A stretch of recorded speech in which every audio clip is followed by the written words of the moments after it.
Digital just happened to me. It happened by luck. Today's audience consume the content very differently. I don't know how candid I can be on your show, but this audience does not buy bullshit. I'm very happy that people now are reasoning. People now believe in something called logic. Even if it doesn't work for you, it would be something that you'd learn from. If you want to be fantasy, you have to be Marvel. Digital media cannot sell a lot of fantasy. Digital media has to be relatable. I specifically spoke about this social responsibility in the media space because I feel like media has the power to shape those conversations and culture. Leadership has taught me not taking leadership to the head. Because if you can be a leader whenever you like, you can get a seat at the table whenever you like, maintaining the height is what matters. Hi everyone, Assalamu alaikum. This is Mariam Jamal and welcome to another inspiring episode of Women Leaders series by Women Entrepreneurs of Asia. In today's rapidly changing world, media is no longer just about entertainment. It shapes conversations, culture, and the way audience connect with them. Joining us today is someone whose experience spans media strategy and audience engagement in one of the most dynamic industries. Please welcome Sarah Suhail Khan, the Director Sales and Marketing at Green Entertainment. Assalamu alaikum, Sarah. Walaikum salam. क्या हाल है आपके? Bilkul Cheek, thank you for having me on your show. Delighted. Thank you so much for joining us. It's a pleasure to have you Absolute here. pleasure. Yeah. Sarah, let's begin on a personal note. Beyond titles and everything, who is Sarah Suhail Khan? Well, a music buff, a mother of two toddlers at the moment, forever a cat mom, forever living on computers, digital for as long as I've known my life. Pretty much just an ordinary girl with very extraordinary dreams, which I don't give up on. And that's about it. Wonderful to know. Great. Take us back to the beginning. Did you see yourself always working in this media industry, or what initially attracted you to this? Digital just happened to me. It happened by luck. I just stumbled upon a job, started happening. I started my career as a radio broadcaster, and I did radio for the longest time that I could, and then ended up in digital sales. And now, Alhamdulillah, I think it's been more than 15 years that I've been doing it and Wonderful. enjoying it. Wonderful. Great to know. Yeah. So, have you done your master's also in this? Yeah, my master's is in international business. I see. But I've so for my RJ life, yeah. I have done a small electronic music production program, which I used to do on the side, and pretty much a DJ with turntables and everything. But that never happened as a mainstream profession. Digital just happened, and I've been taking it along. Right. So, Sarah, the media landscape has evolved dramatically. We've been seeing it. Yeah. So, what's that biggest shift that you've personally witnessed in audience behavior? Well, I don't know how candid I can be on your show, but this audience does not buy bullshit. Very, very openly. Yeah. You cannot feed them any narrative, and Yeah. they'd be okay with it. Yeah. I'm very happy that people now are reasoning. People now believe in something called logic, something that will make sense. You cannot show a doctor in a lab coat saying gibberish in a scene which has nothing to do with medical, because if they are going to stumble upon make a boo boo, they'd be called out on every medium that they could be. So I believe that this audience is looking for solutions, is looking for logic and reasoning, and is not going to just go by any narrative that's supplied to them. That's not something that works for them. Right. Um, Today's audience consume the content very differently, right? So, in your view, what connects with the people? Like, what's more relatable to them in terms of content now? Something that is relatable. What's relatable is relatability. Because if you're going to show things which are from Fantasyland that's not going to be bought Right. anymore. If the dramas or the narratives or the podcasts which are working are for people in the language that they speak, are around the same scenes or sets or environments or attires which they dress up in or they relate to or they're around. That's a big shift that I've seen. And the channels who are leading in TRPs or breaking clutter are the ones who are giving very relatable circumstances or situationships for that matter. That's right. Um, Anything which is fantasy, um, maybe it works, but it doesn't work so much now. I mean, normal is the real normal basically for people to buy. So yeah, that's a shift that never happened. That's so right. Sarah, you work at an intersection of creativity and then business both. So how do you balance the balance between both of them, like business and commercial goals, and then the storytelling and creativity? Luckily, uh, I have been leading digital media in whichever firms that I worked, and Right. organizations, and luckily the brands that I worked for have always been leading the industry. And mostly when we are, if your question is how do I sell it as relatability, make revenue also, and Yeah. then the narrative as well.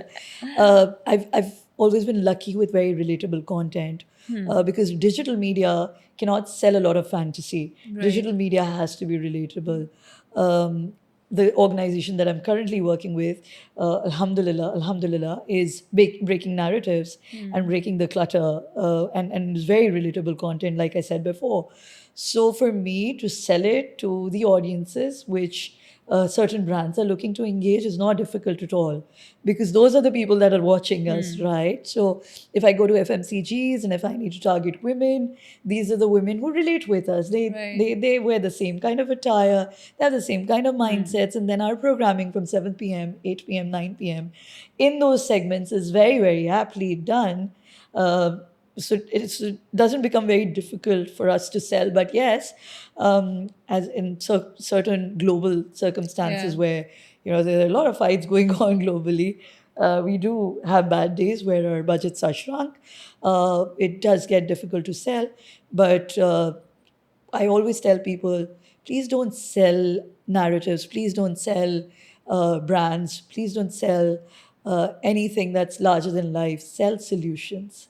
Right. Everybody is looking for solutions. That's right. When you can solve somebody's problem, that is the experience that your brand is going to buy, your audience is going to buy.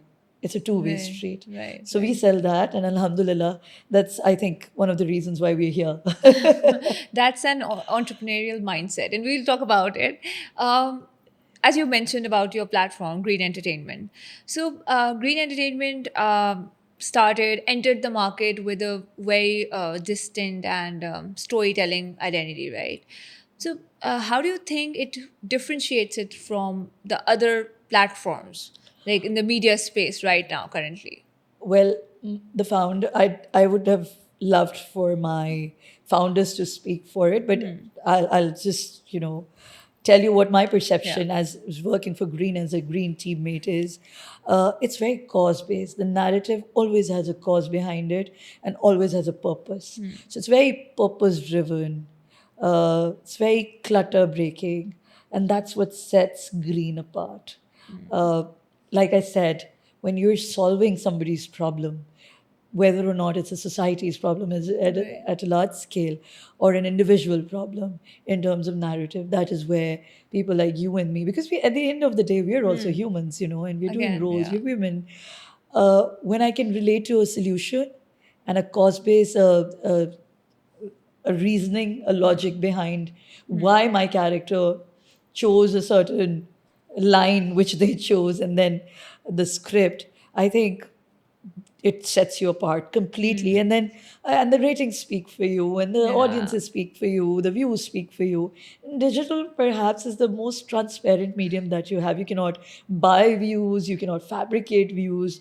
They like it, they relate with it. it shows. And that's where Green is leading. Very purpose driven. That's right. Do you think that media right now, entertainment, carries a social responsibility? Well, Like beyond the viewership and the ratings, if I talk well, about it. every medium, Yeah. for that matter, you as well. Yeah. A person starting from public speaking to a medium that is showing a screen is all a medium. Right. So any medium has a social responsibility. Right. A human perhaps individually has a social responsibility towards another human that's listening to them. If I say if you can't say anything useful, then you shouldn't say anything otherwise. Right. So I think media is a platform which goes to masses, and it does hold a responsibility, but and a lot of people are doing that job. A lot of people globally aren't. But also narratives are being perceived very individualistically. So we can't perhaps just blame media. If media is giving you a cause-based solution, but a society is hell-bent to, think in a certain way that they've been programmed into, then it's not anybody's responsibility. It's just वो कहते हैं ना शऊर Yeah, that's right. and शऊर की कमी. So, but yeah, responsibility. I specifically spoke about this social responsibility in the media space because I feel like media has the power to shape those conversations and culture. And I'd speak, That's right. as a media fraternity member, I'm telling you, our media is doing a fantastic job with it. That's right. That's But right. none of the channels, neither the news channels or the sports channels or the entertainment channels, I don't see anybody shying away from their responsibility. Well, sometimes, yes. I mean, somebody exaggerates, somebody does it. There's a different way, but broadcast is happening. Yeah. I think the most irresponsibly used medium for now is social media, that perhaps in Pakistan used to be, just for our region, was the most democratic strength that we could have used. But that's been used, although I don't agree with it. But the kind of digital generation that I'm from, we had a responsibility towards it. Now you say whatever and you're a meme. And that is very, very dangerous, I'll tell you. That's so true. I have a toddler who's 3 years old. I am very scared for her. I'm very scared for the things that she broadcasts. She would learn because there are so many deep fakes. There's so many, there's no fact checking. There's everything that's going out. So I think the most scary part is the social responsibility, which is not in check, and there's no medium, there's no body that's watching over it. And that is an area that needs work, and the state has to get into it. I'm very happy that the state is looking after women security now, and now, yes. a lot of issues have been addressed, and that's wonderful. But there's more that we need for it to happen. That's so true. Sarah, what do you think? What kind of stories do people like to watch, are craving more, like in Pakistan? I would be no specialist to say that because I handle the digital sales and not the Right, programming right, or content. But if you ask as an audience, because we also become, part of the content as we're working with the Yeah, system. again, yeah. I think it's sounding like a broken record, but something which is very true, which is very honest, which is very relatable. The content that people are looking for, it's more reality based, whether it's fictionalized or it's reality TV. A lot of programs like Shark Tank or a lot of reality shows that you see, cooking ones, or shows like Rap Master, which is coming out, Rap Icon, which is coming out. So a lot of reality TV is what people want to watch. And even in dramas, people want to watch reality stories which have happened, which people are talking about. So I think that's the kind of content people crave. Right, that's right. And from a sales and marketing perspective, what do you think? What does it actually take to, build audience loyalty more than just the viewership? See, to build your audience loyalty is, one narrative. Yeah. If you're going to say something else and you keep on shuffling it and you give I think confused messaging is where you lose your audience. So when you are on a certain narrative and you're very clear about the messaging that you're giving, rather than you flipping a script and something else happens and then something else happens and then you flip it as per popularity of the audience that's coming in, and you say, no, my audience is liking this, now I'm going to turn the twist into this, and I'm going to drag my show, and this is not the ending that I'm going to give my audience, I'm going to give this ending. It's somewhere, it's a hit and miss formula. Sometimes it becomes, a But great does it experiment. happen? Does it happen? in Yeah, drama? a lot, Really? because a lot of drama serials or reality TV Yeah. is pumped by what people are loving, it's the ratings that are Hmm. deciding. But somebody who's writing purpose content, Hmm. you've thought something through, you've written something through, Yeah. you've wrote it because of Yeah. a purpose, Yeah. and then when you drift it towards just the ratings, you Yeah. lose both your Yes. plots. And when you lose the plot, sometimes it's going to be great, but most times it's going to fall flat on the And face. that happens quite often. Yeah. What I've seen in the Pakistani dramas. Yeah. And you lose audience credibility, Yes, and you again. lose a brand's credibility, you lose audiences. Right. So, Sarah, media is a challenging space for women up till now. That's what I feel, right? So, what are some of the challenges that are often go unspoken, like for women, to be specific? No? Okay, I usually, if you're going to ask me this question, I don't find the challenges to be a weakness for women here. Right. Although there are many. Like, if you're going to have a female boss, you would see a lot of male fraternity being very threatened by it. But I really don't cry about it, because I feel that when your work speaks for you, that is where you have to overcome it. Right. That is where, if you're going to, as a tribe, if you're going to say, this is happening and we're going to acknowledge it, that would weaken our tribe, because no, we don't acknowledge it, and we're going to coexist within this environment and within these circumstances and ace it. So I think it's not a challenge. It's something, it's a glass ceiling that you have to break.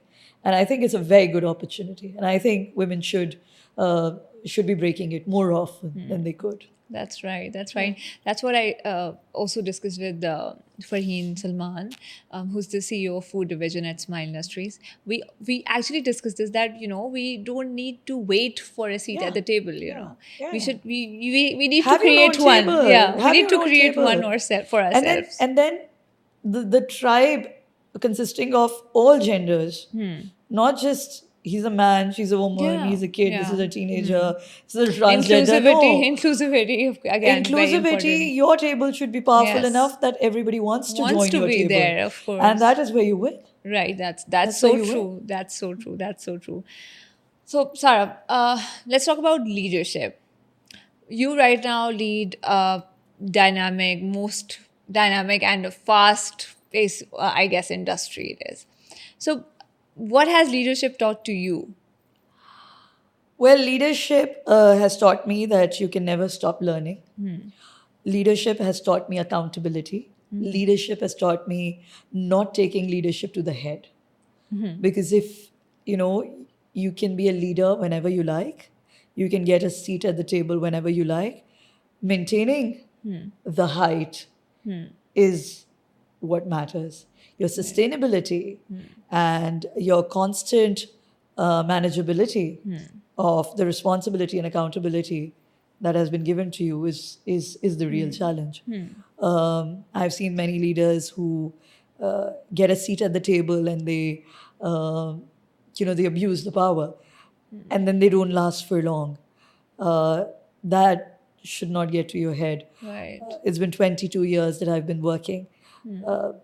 I wouldn't say I'm the perfect example of somebody or a woman who's leading, but I've never stopped learning. And the problem that I see with generations that have come in after us, who are in their 20s and early 30s, are people who don't want to learn, most of them. They want to get it done the easy way, because we didn't have Meta AI. You have Right. it. you have GPTs, and I love going to GPTs. My nieces and nephews keep on teaching me, but there's something known as originality. You cannot be artificially intelligent. You have to be intelligent to be artificially intelligent. Who writes the prompt, how you write Right. the prompt, Right, exactly. is what decides how artificially, most intelligently you can use the prompt. So I say leadership is accountability. Leadership is a lot of responsibility. Is not, when you're sitting on heights, you're at most risk because there are people watching over you and you're watching down as well. So keeping a certain stature Yeah. requires a lot of hard work. I'm sure. And if you don't know a lot, if your base is not strong, you're going to fall. Of course you would. And you have to be very, very responsible for it. That's so true. That's what leadership probably has taught me. I'm sure, and I think. Do you still think मैं अपना बता रही थी, but do you still think women leaders still face like a lot of pressure to prove themselves? Well, they take it to their head. It's see, pressure is for every gender. It's irrespective of gender. Whatever role that you're in, pressure comes if you're a mother, like I'm a mother, Yeah. the most pressure is when you're a wife, you're a mother, you're working, Right. you're a boss. Yeah. I mean, it's a pressure cooker that do CT bhi nahi lagti hai, you know, it's one CT and you're all over the place. But how do you manage pressure is deciding what kind of leader you are. That's So pressure is always going to be there. But your pressure is also going to launch you, you know? So use it as your power, use it as your weakness. It's just how you look at it. Right. Well, what's that one leadership quality which you think is like extremely important but is underrated? Self accountability. It is by far everything. Look Yeah. into yourself, look at your actions, question your actions. You can't be always right. And before you take it out to anybody else, even your team members, if you're going to say she didn't perform well, no. If you were in this situation, what would you have done? Is she or he giving at least 25% of the output that they are? Can you train them? Can you train them? Are they toxic? Do you need to get rid of them without emotional biases? Right. Is it adding to the strength of the outcome that's expected out of you? That accountability as a leader, keeping emotional self biases, favoritism, and just, self worshipping aside is very important. Since your podcast is about leadership, I'm speaking on very individual levels. Right. Because a leader is a role. Yeah. So, I don't consider myself a leader as of now. I'm still getting there. But whichever platform that I'm in, self accountability is extremely More important. important. Right. What role has confidence played in your journey, especially in the rooms where decisions are being made? Well, whatever you wear Yeah. gets you 50% of the confidence that you need. I'll be very honest. That's so If- true, I guess. If you're looking good, you're feeling good, you won 50% of the war. Yeah. So my confidence comes from how I feel. I usually am found in a black t-shirt or a black collar shirt Yeah. with my denims, and that has been my style for the last 20 years or so. I worked a decade plus in the Middle East. I didn't change my attire. Some days I would go formal, but no, I feel the best in my denims, and I want to carry that, or maybe a jacket with it. So yes, I have to feel very good before going to a room. And second is the confidence on believing that I can make mistakes and it's okay. I'm human, and I know and I know my job. I've done my job, but I'm in this room to learn. And when you're confident that you're there to learn, and you're going to learn something, and you feel the best wearing something, and the people who are sitting with you have also their journeys. Nobody's landed from space station and authority on I know Yeah. best and I've achieved Right. this. No, it's they also started somewhere, and maybe you're not there. You have to get there. That confidence in yourself usually wins you the war. Right. Because you know that you'll get there one day. Well, even if You you need don't, to believe on yourself. That's Even if you something I know. don't. Yeah. everybody will get somewhere. Yeah, of course. And everybody has different milestones. Your journey is different. Somebody else's professional journey is different.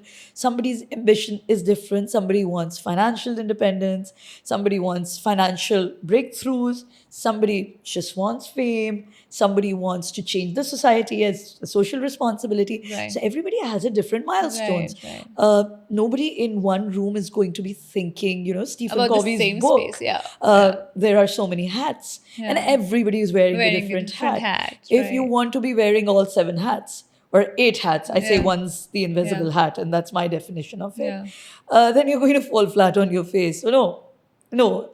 You have to get somewhere.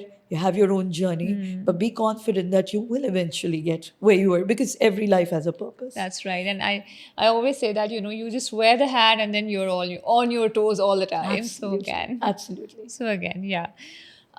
As we were talking about entrepreneurial mindset before, even within the corporate leadership, I guess there is this entrepreneurial mindset that builds, innovates, and grow. So, how important has that mindset been in your career?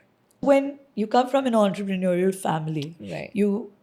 one thing is very clear, and when you've also run your business, and what my entire conversation has been on, you're selling solutions. Yeah. When you bring in an entrepreneurial mindset, wherever you're sitting, even in a job, you think about solving problems. Right. Okay? And when you bring in that attitude, you usually put in a strategy that would solve issues and problems and solutions and innovations. And that gives you the confidence to innovate if you're given that authority. Alhamdulillah, I've been very blessed. My bosses have always given me the authority to try something new. And they have actually jumped on the bandwagon with me to try something new. And mostly it has worked. So I think the room to innovate, the room to experiment, the room to solve problems, that usually comes with your experience. And then your bosses help you.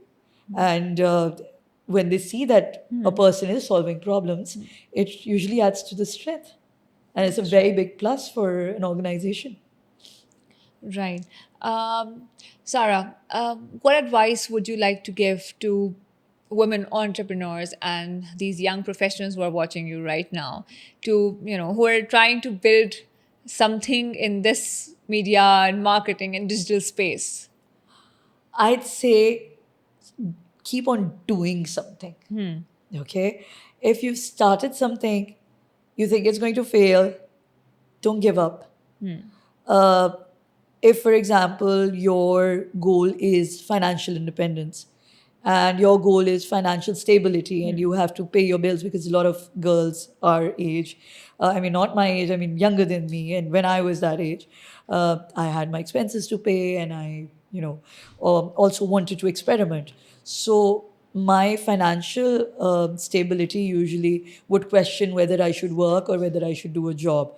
So one of the areas used to suffer. Don't do that. If you think that you want to invest and you're not getting investment from anywhere else, do a job, save up. When you've saved enough, start doing your thing. If you can keep on working and use your weekends to innovate and be an entrepreneur, please keep on doing that. There's no formula. There's an X plus Y where you have a fixed income and a variable income, and it works. If your contract does not restrict you on doing two jobs where both of them can coexist, please do it. But don't stop yourself from not doing anything. Jo aapki capacity. Right. I'd like to mix both the languages okay. here. Jo aapki capacity hai. If, I met a very good mehndi artist. She usually comes Eid par mere paas. She started with छोटी-छोटी मेहंदी लगाना घर पे. She started making henna. She started supplying henna. She started packaging it. And she's running that bit Like a complete as business merchandising. That's absolutely a different stream. And then her services, where she's sending people, and she's also doing very big socialites and elites who are on her list For henna, that's a different mainstream activity that she's doing. So she, in her business now, has three streams. She's teaching Right. people how to put henna. She's doing high profile celebrities and socialites and politicians for henna, weddings. She's making and merchandising and packaging, and she's supplying to Pakistan and international markets. And she's grown from one person at home in a Bori household where it was difficult for her to, I'm you sure. know, sort of be there and do her marketing the way anybody else would in a normal circumstance, but she's made it for herself and she's getting income from all stream. So what's your excuse? There's no excuse. Right. Their excuses are just us not loving our moment enough. And whenever you're loving your moment enough and you're feeling up to it, please keep on doing it. It's going to happen. It's going to turn into something. If it's not going to turn into anything, it's going to turn into your learning. It's going to turn into something that you enjoyed once. So I say keep on doing, keep on showing up, keep at it. That's very important. Yeah, the point you mentioned, that even if it doesn't work for you, it would be something that you learn from. So that's actually very important, a key point that, a key takeaway for everyone here, of course. Sarah, we'd like to have a quick fire round with you. Okay, so no overthinking. The answers has to be very quick. Okay. Okay. All right. TV or digital, the future? Digital TV, Okay. Strategy or creativity? strategy. Early bird or a night owl? A mix of both. Okay. Mix of both. Okay. Is it that early bird on the weekdays and a night owl on the weekend? No, I think Mostly. I people are love like- both. I love light. I love darkness. So it's just my preference on output at a different level. So every shade gives you a different output. One word that defines leadership. Accountability, accountability, accountability. A campaign you wish you had worked on. A campaign? Yeah. There are many actually. You can name as many as you want. You know, Don Carlos. I would have loved it in my generation. There was something known as a Don Carlos ad. I think if I were maybe a part of putting together the music in that campaign, I would have loved to be that generation doing the music and doing that magic. Yeah. Great. Coffee or chai? Coffee. Coffee, anytime. Great. Coffee anytime. Favorite application? Favorite application? Actually, audio applications. Mostly, electronic music production. So those apps. see. Where I could just use a digital mixer and just make my music. Right. One thing people misunderstand about media. That media is irresponsible. No, it's not. It's not. Media is a medium. What makes them responsible or irresponsible is your perception and handling of it. So, yeah. Success or peace? Peace followed by success. Nice answer. One word for women leaders today. Be yourself. Love yourself. Enjoy yourself. One habit that keeps you productive. Music. Music. You love music? I cannot function without music. If not media, what would you be doing? Music. Music. Okay, so Sarah, to end this, I would like you to share one book, one habit, and one belief that every entrepreneur should build. So I don't read a lot of books unless they are poetry. But so I do listen to audiobooks and programs. I think any program or any book by Tony Robbins is something that if you can try and listen to his programs, like Awaken the Giant Within or the leadership programs. His leadership programs are very good. They usually have helped me a lot. So I usually do suggest that. A habit is, again, be honest, be accountable. Don't leave the accountability part of you. You will enjoy it later on. It's not a very strict audit that you need to do on yourself, but it usually keeps you in check, inside you. Right. And that really helps. That really helps. Yeah. And One belief. One belief. I believe time and opportunity and nature and the universe is bigger than yourself. Trust the timings. Just don't say it. I believe in it. Trust the timings. Nothing is going to happen before time, no matter how hard you try. But you have to keep on trying and keep on giving every time a chance to be your time. So trust your timing. That is key. Great. Thank you so much, Sarah, My for pleasure. joining us My today pleasure. and for having this great conversation, engaging and inspiring I conversation. love how to the point you were. Like, it really is needed for people to have very substance oriented and to Yeah. the point conversations, which can just, sort of help mindsets grow. And I really loved the podcast. And I wish you all the best. Thank you very And wish to much. cross paths again and help you with any initiatives that you'd like us to do. Thank you so much. That would Thank be you. really nice of you. Thank you very much. Pleasure. Your perspectives on leadership and growth and media, they have been actually very inspiring and valuable for every listener here. Thank you so much for watching us and for tuning into this another episode. We'll be bringing more of the women founders and leaders in next episodes. Please keep watching us. This is Mariam signing off from Women Entrepreneurs of Asia. Take care. Allah Hafiz.